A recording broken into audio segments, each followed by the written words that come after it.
Hello everyone, welcome to the study concept MPGK की MCQ series में आपका फिर से स्वागत है। और ये मध्य प्रदेश की जीके पर आधारित मध्य प्रदेश के इतिहास पर ये वीडियो है जो कि 73 नंबर वीडियो है, जिसमें कि मैं आज मध्य प्रदेश के इतिहास पर पूरा वीडियो लेके आया हूँ। तो इस वीडियो को आखिरी तक देखिए और वीडियो को लाइक और शेयर भी कीजिएगा। अगर आपको वीडियो पसंद आए वीडियो को लाइक कीजिएगा और ज़्यादा से ज़्यादा शेयर कीजिएगा। और साथ में लगातार मेरी इस सीरीज से जुड़े रहने के लिए, जिसमें कि मैं मध्य प्रदेश का complete GK topic wise cover कर रहा हूं, आपको करना क्या होगा, मेरा चैनल स्टडी कॉन्सेप्ट सब्सक्राइब कर लेना है, वो भी ऑल नोटिफिकेशन के साथ में। ध्यान रहे, ऑल का रेडियो बटन आपको क्लिक करना है, देन उसके बाद में सब्सक्राइब करना है मेरा चैनल, जिससे कि आपको सारे वीडियोस के नोटिफिकेशन मिलेंगे। और साथ ही साथ में मेरा टेलीग्राम का चैनल, जो कि इस वीडियो के डिस्क्रिप्शन बॉक्स में उसका लिंक पड़ा हुआ है, उसको क्लिक करके आप ज्वाइन कर लीजिए, जिससे कि आपको सारे इंपॉर्टेंट पीडीएफ नोट्स और वो सभी लिंक्स यहाँ पर मिलेंगे, जिससे कि आप सारे जितने भी एग्जाम्स हैं सबकी तैयारी कंप्लीट कर पाएंगे पीडीएफ नोट्स के माध्यम से। और साथ ही साथ वो सारे इंपॉर्टेंट वीडियोस जो कि चैप्टर वाइज मैंने कवर किए हैं मध्य प्रदेश जीके और अन्य टॉपिक्स पर, तो मेरे इस टेलीग्राम चैनल को जरूर आप सब्सक्राइब कर लीजिएगा। तो चलिए शुरू करता हूँ ये 73 वीडियो, जिसमें कि मध्य प्रदेश के इतिहास के वेरी इंपॉर्टेंट क्वेश्चंस मैंने कवर किए हैं, जो कि एग्जाम्स में लगातार पूछे गए हैं। तो चलिए वीडियो को अंत तक देखिएगा और लाइक और शेयर जरूर कीजिएगा। लीजिए आ गया पहला क्वेश्चन, पुरा पाषाण कालीन निम्न स्थलों में से किसका संबंध मध्य प्रदेश से है? अग्नि, कुंडाला, लोनार या फिर उपरोक्त सभी। तो इसका जो सही विकल्प है वो डी है, यानी कि ऊपर दिए हुए तीनों विकल्प बिल्कुल सही है। तीनों का संबंध पुरा पाषाण कालीन है ये, और तीनों का संबंध मध्य प्रदेश से है। और इसमें सबसे बड़ी बात यह है कि मध्य प्रदेश में ही सबसे अधिक सर्वाधिक पुरा पाषाण कालीन साक्ष्य प्राप्त हुए हैं। वो कहाँ पर हुए हैं? नर्मदा घाटी। नर्मदा घाटी का जो क्षेत्र है वहां पर सबसे ज्यादा पुरा पाषाण कालीन जो साक्ष्य हैं वो प्राप्त हुए हैं। और इसमें क्या क्या जो कि साक्ष्य प्राप्त हुए हैं, जो कि है तत्कालीन हथियार, उस समय के औजार, और उस समय के जो उद्योग होते थे, ठीक है ना, जिससे जिससे कि ये पूरी जो सभ्यता है वो आगे फली फूली। उद्योग और सभ्यताओं के बारे में सारी जानकारी नर्मदा घाटी के क्षेत्र में प्राप्त होती है। यानी कि सर्वाधिक पूरे भारतवर्ष में अगर पुरा पाषाण कालीन कहीं प्राप्त होते हैं तो वो नर्मदा घाटी पर प्राप्त होते हैं। ठीक है, चलिए आगे बढ़ते हैं। अगला क्वेश्चन आ गया, मध्य पाषाण कालीन आदमगढ़ शैलाश्रय की खोजकर्ता कौन है? बीबी मिश्रा, बीबी लाल, बी आर जोशी या फिर एच डी सांकलिया। तो इसका सही विकल्प है C, B R B Joshi. This is the correct answer. ठीक है ना, आर बी जोशी की जी के द्वारा मध्य पाषाण कालीन जो आदमगढ़ की शैलाश्रय है, जो कहाँ पर है? ये होशंगाबाद में। ध्यान रखिएगा, ये होशंगाबाद में है, यहाँ पे की ये खोज की थी। ठीक है ना, आर बी जोशी जी ने। ये इसका सही उत्तर हो जाएगा, जिसको कि आदमगढ़ की गुफाएं भी कहते हैं। आदमगढ़ की शैलाश्रय यानी कि शैल चित्र यहाँ पे प्राप्त हुए हैं, और आदमगढ़ की गुफाओं के नाम से ये प्रसिद्ध है। अगला क्वेश्चन आ गया, एरन सागर किस काल से संबंधित है? मध्य पाषाण काल, महापाषाण काल, नव पाषाण काल या फिर पुरा पाषाण काल। तो ये नव पाषाण काल से संबंधित है। और यहाँ पर अभी एक अभिलेख, इसमें अभिलेख प्राप्त हुआ है, जो अभिलेख है 510 ईस्वी पूर्व। ठीक है ना, ये 510 ईसा पूर्व का एक अभिलेख यहाँ पर प्राप्त हुआ है। कहाँ पर? एरन में। ठीक है, this is the correct answer. और यहाँ पर एरन में ही सती प्रथा के साक्ष्य भी यहाँ पर प्राप्त हुए। ठीक है, अगला क्वेश्चन आ गया, मध्य प्रदेश के किस जिले में लोह युगीन संस्कृति के साक्ष्य प्राप्त हुए हैं? जबलपुर, बालाघाट, मुरैना या फिर सागर। तो इसका जो सही विकल्प है वो है मुरैना। मुरैना जो क्षेत्र है वहां पर लोह युगीन संस्कृति के साक्ष्य प्राप्त हुए हैं। इसके अलावा भिंड भिंड में भी प्राप्त हुए हैं, और ग्वालियर जो कि उसी से लगे हुए क्षेत्र हैं, यहाँ पर लोह युगीन संस्कृति जो कि 1000 ईसा पूर्व जो है, 1000 ईसा पूर्व के ये पूरे साक्ष्य यहाँ पर प्राप्त हुए हैं। ठीक है, जो कि लोह युगीन, ये याद रखिएगा, लोह युग के हैं ये संस्कृति के। चलिए आगे बढ़ते हैं। अगला क्वेश्चन आ गया, मध्य प्रदेश के किस जिले में महापाषाण स्मारक पाए गए हैं? सिवनी, रीवा, ए और बी दोनों या फिर बालाघाट। तो इसका सी विकल्प सही है, यानी कि सिवनी और रीवा इन दोनों ही जिले में महापाषाण कालीन स्मारक प्राप्त हुए हैं। ठीक है, जो कि महापाषाण स्मारक है, जैसे कि मैं बता चुका हूं आपको।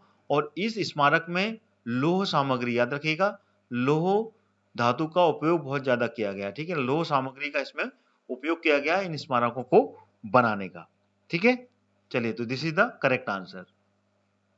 अगला क्वेश्चन आ गया, महाभारत में वर्णित करुष वंश का संबंध वर्तमान में मध्य प्रदेश के किस जिले से है? इंदौर, रीवा, भोपाल या फिर मंडला। तो इसका सही विकल्प है रीवा। रीवा जिले से ये संबंधित है करुष वंश, ठीक है ना, जिनको कि राजा मनु, ध्यान रखिएगा, राजा जो मनु है, मनु के पुत्र के रूप में जाना जाता है, ठीक है ना, जो कि करुष, जो करुष है, ठीक है ना, करुष वंश, ठीक है, करुष देश किसको माना जाता है, रीवा को, जो रीवा है, और करुष वंश यहीं से माने जाते हैं, जो कि राजा मनु के पुत्र माने जाते हैं करुष को, ठीक है। तो this is the correct answer. और ये जो रीवा है ये बघेलखंड का हिस्सा कहलाता है, ठीक है, बघेलखंड। चलिए आगे बढ़ते हैं। अगला क्वेश्चन आ गया, ताम्रपाषाण का संस्कृति का संबंधित स्थल जो कायथा है, इसकी खोज किसने की थी? बीबी लाल, आरबी जोशी, वीएस वाकणकर या फिर अरुण सोनकलिया? तो इसका जो सही विकल्प है वो है वीएस वाकणकर जी ने इसकी खोज की थी। और ये खोज कब की गई थी?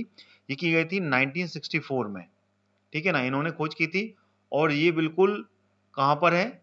ये जो काली सिंध नदी है, ठीक है ना, काली सिंध नदी, ध्यान रखिएगा, काली सिंध नदी के बिल्कुल समीप पे, जो कि उज्जैन से होकर गुजरती है काली सिंध नदी, ध्यान रखिएगा, बिल्कुल वहां पर ये साक्ष्य प्राप्त हुए हैं, जो कि कायथा कहाँ पे है? उज्जैन में है, ठीक है, वहां पर ये साक्ष्य प्राप्त हुए हैं ताम्रपाषाण कालीन संस्कृति के, ठीक है ना। और इनकी खोज बिल्कुल याद रखिएगा, बीएस वाकणकर जी, जो कि 1964 में, ठीक है।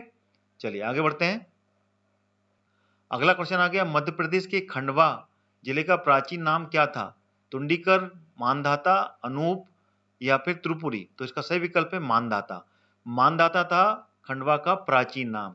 और ये जो पौराणिक कथाओं के अनुसार भगवान राम, ठीक है ना, राम के जो वंशज थे, जो कि इवाक्षु, ठीक है ना, जो कि यहाँ पर इन्होंने शासन किया था और अपना राज्य स्थापित किया था, इवाक्षु वंश, ध्यान रखिएगा, इवाक्षु वंश के जो राजा मुचुकुंद थे, राजा मुचुकुंद, ये नाम लिख रहा हूं यहां पर, मुचुकुंद ने मानधाता नगरी को यहां पर बसाया था, ठीक है ना, जो कि विंध्य तथा सतपुड़ा श्रेणियों के बीच में स्थित थी। विंध्य और सतपुड़ा दोनों के बीच में है ना खंडवा, तो वहां पर ये स्थित नगरी थी जिसका नाम था मानधाता नगरी, ठीक है। This is the correct answer. चलिए आगे बढ़ते हैं। आगे बढ़ने से पहले मैं आपको बताना चाहूंगा अनअकैडमी के बारे में। अनअकैडमी आपके लिए ले आया है फ्री क्लासेस के साथ में प्लस सब्सक्रिप्शन, जिसके साथ में आप अपने एग्जाम्स की तैयारी पूरी कर सकते हैं। आइए जान लेते हैं प्लस सब्सक्रिप्शन लेने के फायदे क्या क्या हैं। पहला फायदा, आप अपने मनचाहे टीचर से लाइव क्लासेस में पढ़ सकते हैं और हर कोर्स का डिजाइन एग्जाम्स को ध्यान में रखते हुए किया गया है। हर एग्जाम्स के लिए अलग से यहाँ पर बैच भी हैं और आपके डाउट के लिए अलग से यहाँ पर डाउट क्लियरिंग सेशन भी उपलब्ध हैं। एक ही सब्सक्रिप्शन में आपको सारे कोर्स का एक्सेस यहाँ पर मिल जाता है। आपको वीडियो डाउनलोड करके आप ऑफलाइन भी इसको देख सकते हैं और साथ ही साथ आप पीडीएफ के माध्यम से सारे नोट्स को भी यहाँ पर डाउनलोड कर सकते हैं। ये तो था प्लस का बेनिफिट। अगर आप फ्री में अनअकैडमी पर पढ़ना चाहते हैं तो उसके लिए भी अनअकैडमी आपके लिए लेकर आ रहा है रिवीजन कैंप्स, जो कि एमपीपीएससी प्रीलिम्स 2020 के लिए हैं, जो कि होगा हर शनिवार और रविवार को। आइए अब जान लेते हैं मॉक टेस्ट सीरीज के बारे में, जो कि आप अनअकैडमी पर दे सकते हैं। जो बच्चे एमपी पुलिस और एमपी सब इंस्पेक्टर की तैयारी कर रहे हैं वो आज ही इसमें हिस्सा लें और मॉक टेस्ट सीरीज देकर इनाम पा सकते हैं। और जो बच्चे एमपी जीके को मजबूत करना चाहते हैं वो भी अपनी तैयारी के साथ साथ इनाम भी जीत सकते हैं और रोज हिस्सा लेकर एमपी जीके की टेस्ट सीरीज में अनअकैडमी पर इनाम जीत सकते हैं। ये तो बात हुई अनअकैडमी पर अपने रिवीजन आप कैसे कर सकते हैं। अगर तैयारी की बात करें तो 24 मार्च से अनअकैडमी लॉन्च कर रहा है फाउंडेशन बैच, जहां पर एमपी के टॉप एजुकेटर्स आपकी तैयारी पूरी करवाएंगे। जो बच्चे एमपी एसआई की तैयारी कर रहे हैं उनके लिए भी 3 महीने का फाउंडेशन कोर्स है, जो कि शुरू हो रहा है 26 मार्च से। एनरोल कीजिए और एमपी के बेस्ट एजुकेटर से पढ़िए। और भी बहुत सारे बैचेस आ रहे हैं अनअकैडमी पर, उसके बारे में विस्तार से जानने के लिए आप अनअकैडमी के प्लेटफॉर्म पर विजिट करें। अब जानते हैं अनअकैडमी के नए फीचर्स के बारे में। इसमें आप सबसे पहले इस फीचर्स में लाइव क्विज में आप ज्वाइन कर सकते हैं डायरेक्ट। जो भी प्लस लर्नर हैं वो अनअकैडमी के प्लेटफॉर्म पर प्रैक्टिस क्वेश्चंस कर सकते हैं। अगर आप प्लस लर्नर नहीं हैं तो आज ही बने और ये फीचर आपकी मदद करेगा आपकी तैयारी पक्की करने में। और हाँ, करंट अफेयर की पत्रिका भी आती है अनअकैडमी पर, जो कि प्लस लर्नर के लिए इसका भी उसको फायदा पूरा मिलता है। इन सब चीजों का फायदा लेने के लिए आज ही अनअकैडमी का ऐप डाउनलोड करें और 10% का डिस्काउंट पाने के लिए मेरा रेफरल कोड, जो कि कैपिटल लेटर में हरदयाल कुशवाहा लिखा हुआ है, उसको यूज करें और डायरेक्ट 10% का डिस्काउंट आपको फीस में मिलेगा। आइए जान लेते हैं लाइव क्लास कैसे अटेंड करते हैं। सबसे पहले तो आपको पर्टिकुलर लाइव क्लास में जाके एनरोल करना है। एनरोल करने के बाद में उस बैच में जाकर ज्वाइन करना है। देन वहां से आप डायरेक्ट डाउट क्लियरिंग भी कर सकते हैं और साथ ही साथ वहां से जो पीडीएफ नोट्स हैं उसको भी आप देख सकते हैं और साथ ही साथ डाउनलोड भी कर सकते हैं। लाइव क्लासेस के दौरान जो एमसीक्यूज कंडक्ट होते हैं उसमें हम पोल कैसे कंडक्ट करते हैं उसका सामने आपके पास में एक एग्जांपल है। यहाँ पर कि आपको ABCD करके ऑप्शंस आता है जिसको कि आपको सेलेक्ट करके अपने आंसर को चूज करना पड़ता है। देन उसके बाद में आप डायरेक्ट उसका answer at the end educators के द्वारा आपको प्राप्त होता है। How to clear the doubts in the live class. तो सबसे पहले आपको पर्टिकुलर डाउट पर क्वेश्चन जनरेट करना है। देन उसके बाद में आप उस क्वेश्चंस को क्वेश्चन बॉक्स में जाकर टाइप करें।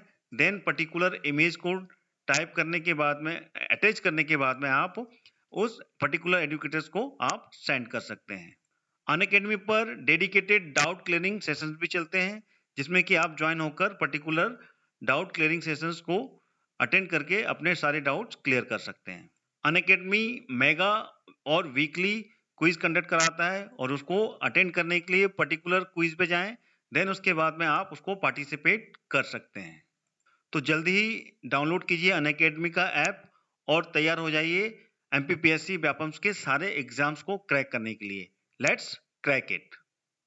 अगला क्वेश्चन आ गया, मौर्यकालीन सांची के स्तूप का निर्माण किसके शासक के द्वारा करवाया गया था? बिंदुसार, अशोक, चंद्रगुप्त या फिर बृहद्रथ? तो इसका जो सही विकल्प है वो क्या है? तो इसका सही विकल्प है अशोक। सम्राट अशोक के का जो शासन काल के दौरान ये सांची के स्तूप का निर्माण करवाया था, क्योंकि सम्राट अशोक बौद्ध धर्म के अनुयायी थे और बौद्ध धर्म को इन्होंने अपनाया था। कब? जब इन्होंने कलिंग के युद्ध में भारी रक्तपात हुआ, उसके बाद में ये बौद्ध धर्म को इन्होंने अपना लिया था और बौद्ध धर्म की शरण में ये चले गए थे। तब इन्होंने यहाँ पर सभी जगह बौद्ध धर्म का प्रचार किया था। फिर उसके बाद में सांची में इन्होंने स्तूप का निर्माण करवाया था। सांची कहाँ पर है? यह है रायसेन जिले में, ध्यान रखिएगा। सांची ये रायसेन जिले में है, यहाँ पर ये निर्माण करवाया था और मूलतः ये ईंटों से निर्मित है, ठीक है ना, ईंटों से बना हुआ एक स्तूप है, ठीक है। और इसको कब करवाया था? 3rd सेंचुरी में, 3rd सेंचुरी में इसका निर्माण हुआ था जब सम्राट अशोक थे। और इसकी खोज किसने की थी? जनरल टेलर, ध्यान रखिएगा, टेलर के द्वारा इसकी खोज की गई थी सांची की स्तूप की। और कब हुई थी ये? 1818 में, 1818 में इसकी खोज की थी जनरल टेलर के द्वारा, ठीक है। तो this is the correct fact.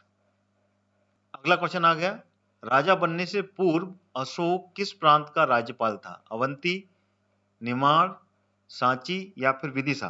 तो इसका सही विकल्प है अवंती, ठीक है ना। राजा बनने से पूर्व सम्राट अशोक जो थे वो अवंती के राज्यपाल नियुक्त किए गए थे, ध्यान रखिएगा, राज्यपाल, क्योंकि ये किसके पुत्र थे? ये थे बिंदुसार के पुत्र। और बिंदुसार ने इनको, सम्राट अशोक को अवंती का राज्यपाल सबसे पहले नियुक्त किया था। उसके बाद में इन्होंने जब ये सम्राट बने तो अवंती को ही अपनी राजधानी बनाया था, ठीक है ना, राजधानी बनाया था अवंती, जो कि आज की वर्तमान में क्या है? उज्जैनी, ठीक है। चलिए आगे बढ़ते हैं। अगला क्वेश्चन आ गया, जबलपुर के रूपनाथ तथा दतिया के गुर्जरा नामक स्थान पर लघु शिलालेख किस शासक से संबंधित है? कनिष्क, बिंदुसार, पुष्यमित्र शुंग या अशोक? तो ये सम्राट अशोक से संबंधित ये अभिलेख यहाँ पर प्राप्त हुए हैं, ठीक है ना, जो कि जबलपुर के रूपनाथ में और दतिया के गुर्जरा में स्थित है। तो ये इसका सही उत्तर हो जाएगा सम्राट अशोक, ठीक है।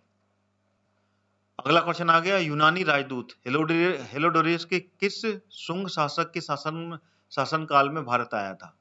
भागदत्त, पुष्यमित्र शुंग, देवभूति या फिर देवदत्त? तो इसका सही विकल्प है भागभद्र के शासनकाल में यूनानी राजदूत हेलोडोरियस यहाँ पर भारत आया था और इसने ये हेलोडोरियस का स्तंभ कहाँ पर लगवाया था? ये विदिशा, वर्तमान में जो विदिशा क्षेत्र है वहां पर शासन किया था और वहां पर हेलोडोरियस का स्तंभ आज भी स्थापित है, जो कि यहाँ पर इसने भागवत धर्म, ध्यान रखिएगा, भागवत धर्म ग्रहण किया था और इस हिलोडोरियस स्तंभ की, जो कि हिलोडोरियस ही नाम है इनका और अपने ही नाम पर यहाँ पर हिलोडोरियस स्तंभ का, ठीक है ना, स्थापित किया था, जिसको कि गरुण स्तंभ के नाम से जानते हैं। गरुण स्तंभ, ठीक है ना, गरुण स्तंभ के नाम से जानते हैं और आज की वर्तमान में इसको खंबा बाबा या फिर खामा बाबा के नाम से ये बहुत ज्यादा पॉपुलर है विदिशा में, ठीक है। और ये जो भागभद्र थे ये किस वंश के थे? ये शुंग वंश के थे, ध्यान रखिएगा, शुंग वंश के ही थे पुष्यमित्र शुंग, ठीक है ना, जो कि सबसे पहला राजा था जिसने की शुंग वंश की स्थापना की थी। पुष्यमित्र शुंग ने मौर्य वंश को गद्दी पर हटाया था। बृहद्रथ को जब हटाया उसके बाद में ही पुष्यमित्र शुंग ने शुंग वंश की स्थापना की थी, जो कि अंतिम राजा था मौर्य वंश का। कौन? बृहद्रथ, ठीक है। चलिए आगे बढ़ते हैं। अगला क्वेश्चन आ गया, निम्नलिखित कलाकृतियों में से किसका संबंध शुंग काल से है? भारूत स्तूप, सांची स्तूप, गरुण स्तंभ या फिर उपयुक्त सभी? तो इसका डी विकल्प बिल्कुल सही हो जाएगा, यानी कि ऊपर दिए हुए तीनों विकल्प शुंग काल से संबंधित हैं। भारूत भी है, सांची भी है और गरुण स्तंभ भी है, ठीक है ना। भारूत स्तूप, ठीक है ना, इसकी खोज किसने की थी? ये की थी 1875 में, ध्यान रखिएगा, ये की थी अलेक्जेंडर कनिंघम ने, ध्यान रखिएगा, अलेक्जेंडर कनिंघम ने इसकी खोज की थी। उसके बाद में सांची के स्तूप, इसको सबसे पहले सम्राट अशोक ने इसका निर्माण करवाया था। देन उसके बाद में इसमें और भी ज्यादा कुछ कलाकृति, ठीक है ना, और अलग चीजों की जो जैसे कि प्रवेश द्वार है, ठीक है ना, जो इसके प्रवेश द्वार आपने देखे होंगे, अगर सांची कभी गए होंगे तो प्रवेश द्वार का निर्माण शुंग वंश के काल में करवाया था पुष्यमित्र शुंग ने, ठीक है ना। और उसके बाद में गरुण स्तंभ, ये तो मालूम ही है, भागभद्र के पिछले क्वेश्चन में मैं बताया, भागभद्र जो कि पुष्यमित्र शुंग का ही वंश के थे, उनके समय में ये निर्माण हुआ था। ये कहाँ पर है? गरुण स्तंभ विदिशा में, जो कि मैंने आपको पिछले क्वेश्चन में ही आपको बताया। सांची का स्तूप, सांची रायसेन में, ठीक है ना, ये रायसेन में है, जो कि आपको पिछले प्रश्न में बताया। भारूत स्तूप ये कहाँ पर है? ये सतना में है, जो कि अलेक्जेंडर कनिंघम ने 1875 में इसकी खोज की थी, जो कि किसका है? सम्राट अशोक, उसके बाद में शुंग वंश ने इसको आगे बढ़ाया था, क्योंकि मौर्य वंश के बाद में तुरंत ही शुंग वंश आया था। तो जो कार्य अधूरा छोड़ा था सम्राट अशोक और उनके एनकेस्टर्स ने, उनकी जो आगने वाली जो पीढ़ी थी जो गद्दी पे बैठी थी, देन उसके बाद में इसको आगे बढ़ाया था शुंग वंश ने, ठीक है। तो this is the correct fact. अगला क्वेश्चन आ गया, विदिशा के शासक कांडव को किस सतवाहन शासक ने पराजित किया था? सतकर्णी प्रथम, गौतमी पुत्र सतकर्णी, सिमुक या फिर यज्ञश्री सतकर्णी? तो इसका जो सही विकल्प है वो क्या है? तो वो है सिमुक, ठीक है ना, सिमुक ने पराजित किया था, ठीक है ना, सतवाहन शासक ने पराजित किया, यानी कि सिमुक जो था वो सतवाहन वंश के थे ये, और इसने पराजित किया था कांडव वंश के शासक को, ठीक है ना। और कांडव वंश की शुरुआत किसने की थी? इसकी स्थापना वो की थी सुशर्मा ने, ध्यान रखना, सुशर्मा ने इसकी स्थापना की थी। पहला राजा था जो गद्दी पे बैठा था कांडव वंश का, और सतवाहन वंश के सिमुक ने, ठीक है ना, कांडव वंश के शासक को पराजित किया था विदिशा में, ठीक है ना। This is the correct fact. और बाद में, ठीक है ना, अपना आधिपत्य विदिशा पर जमा लिया था सतवाहन वंश ने। तो this is the correct fact, इसको याद कर लीजिएगा। आगे बढ़ते हैं। अगला क्वेश्चन आ गया, मध्य प्रदेश के किस स्थान पर कुषाण नरेश विम किडफिसिस के सिक्के प्राप्त हुए हैं? विदिशा, जबलपुर, शहडोल या हरदा? तो इसका सही विकल्प है विदिशा। विदिशा से प्राप्त हुए हैं कुषाण नरेश विम किडफिसिस के सिक्के, ध्यान रखिएगा। तो this is the correct fact, ये सही उत्तर हो जाएगा इसका, ठीक है। तो ये थे कुछ क्वेश्चंस जो कि मैंने आपको मध्य प्रदेश के इतिहास के ऊपर बताए। ये सीरीज लगातार चलती रहेगी जब तक कि इतिहास के क्वेश्चंस मेरे पास में हैं, तो लगातार देखते रहिए मेरे ये सीरीज को, जो कि मध्य प्रदेश के इतिहास पर है। और कमेंट के माध्यम से बताइए कि आपको वीडियो कैसे लग रहे हैं। साथ में वीडियो को लाइक भी कीजिए और वीडियो को ज़्यादा से ज़्यादा शेयर करें, जिससे कि अन्य जितने भी विद्यार्थी हैं जो कि एमपीजीके को पढ़ना चाहते हैं, अध्ययन करना चाहते हैं, वो लगातार मेरी इस सीरीज से जुड़ सकें। करना क्या होगा, आपको मेरा चैनल स्टडी कॉन्सेप्ट सब्सक्राइब कर लेना है और साथ ही साथ में टेलीग्राम का लिंक जो कि इस वीडियो के डिस्क्रिप्शन बॉक्स में पड़ा हुआ है, उसको भी क्लिक करके ज्वाइन कर लीजिए, जिसमें कि आपको सारे पीडीएफ नोट्स और सभी वीडियोस के लिंक्स वहां पर मिलेंगे, जिससे कि आप लगातार एक भी वीडियो आपका मिस नहीं होगा और सारे लेक्चर वीडियोस वहां से देख सकते हैं। तो इसी के साथ में अपना ये वीडियो यहीं समाप्त करता हूँ। अपना खास ख्याल रखिए और लगातार देखते रहिए मेरा चैनल स्टडी कॉन्सेप्ट। जय हिंद, जय Bharat and God bless you all.